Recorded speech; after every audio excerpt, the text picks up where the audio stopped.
Welcome to this edition of Clinical Clips, an accredited continuing education activity. This brief expert video will spotlight the daily hot topics from the conference. This is Dr. Richard Elion. I'm a clinical professor of medicine at George Washington University School of Medicine in Washington, D.C. I'm at IDWeek 2023. Welcome to episode 2 of Clinical Clips.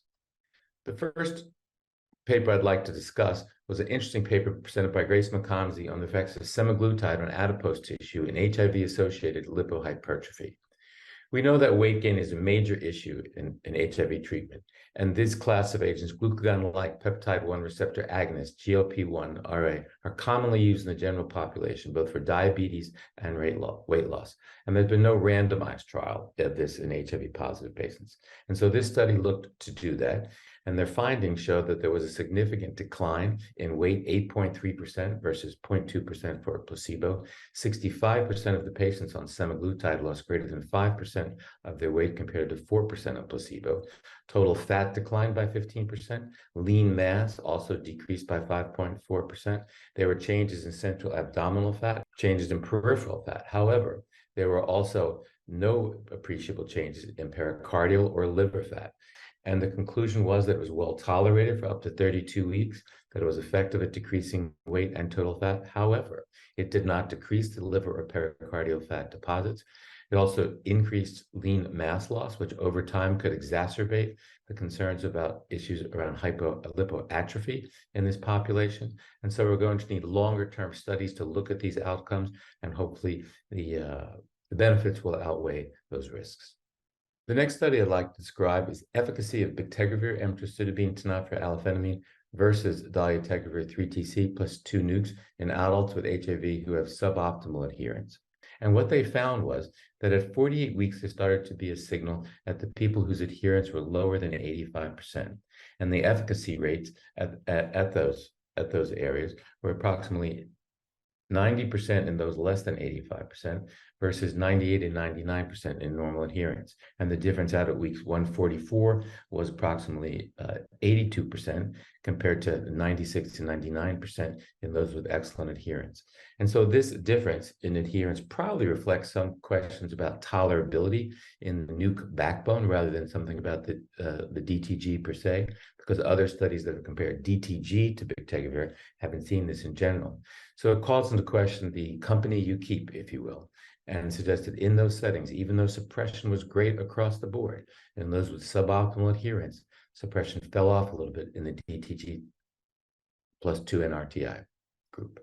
The next study I'd like to talk about would be what is the impact of having pre-existing mutations in patients who then switch on to a regimen, bictegravir, emtricitabine, and TAF, that there's some evidence of resistance prior to switch. How does that influence the efficacy?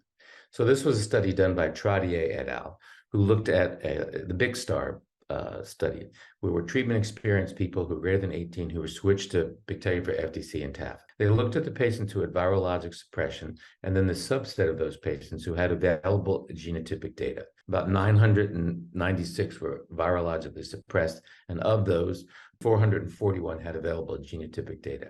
And of those with the available genotypic data, about a quarter of them had pre-existing mutations. And the bottom line was that when you looked at the impact of an M184V on switch, which one would be potentially concerned about because of emtricitabine in the bictegravir FTC TAF, there was no decline in virologic efficacy.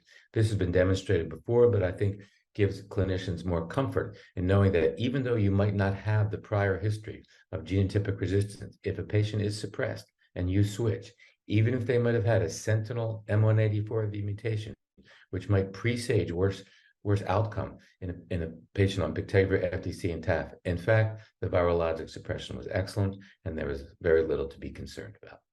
I'd like to discuss Mike Senshin's paper on real-world effectiveness of long-acting cabotegravir and rilpivirine in virologically suppressed treatment-experienced individuals. This study looked at those who are virologically suppressed. In the OPERA cohort, there are approximately 1,580 patients who had viral loads less than 50. And the analysis looked at, of those patients who were virologically suppressed, A, what were the outcomes, with the median time being about 7 months, and B, were the outcomes different in those with BMI less than 30 which made up about 2/3 of the population, versus BMI greater than 30 in the other third. And the bottom line was that the virologic suppression rates were excellent across all BMI groups, and it was excellent for the overall population. However, when you look a little closer, there were some virologic failures in the different groups, not different based on BMI, but some virologic failures, approximately 1%. And so the key findings here were A, over time in a real-world population, injectable long-acting agents were very successful, close to 99% efficacy rate. Two, there was a small group that even despite on-time injections for the most part and good adherence, failed. This is a little bit unexplained. We don't exactly understand why there'd be a rate of failure, albeit quite small. And three, there was no significant difference based on BMI showing the efficacy of injectable agents in people of different BMIs. I'd like to discuss the study exploring antiviral electrotherapy switch decisions in clinical study settings, a trio health mixed method study. I was the author on this study, and our goal here was to compare the evidence we found in a prior study looking at quantitative outcomes, looking at electronic medical record analysis of how providers made decisions and how patients did, and looking at the factors in the patient's profile that led to certain defined clinical outcomes versus qualitative assessments of those same providers about how they would make decisions to see if how they thought about things actually matched up in what they actually did. In that EMR analysis, it was noted that patients made decisions based on if people had detectable viral loads, if CD4 counts were less than 200, if there was substance use, and in those factors, they were more likely to choose bictegravir FTC TAF. However, if they were going to prescribe DTG3TC, it was really associated with if the patients had evidence of obesity or lower eGFRs as defined as less than 90. Then we wanted to see what were the common themes that they identified.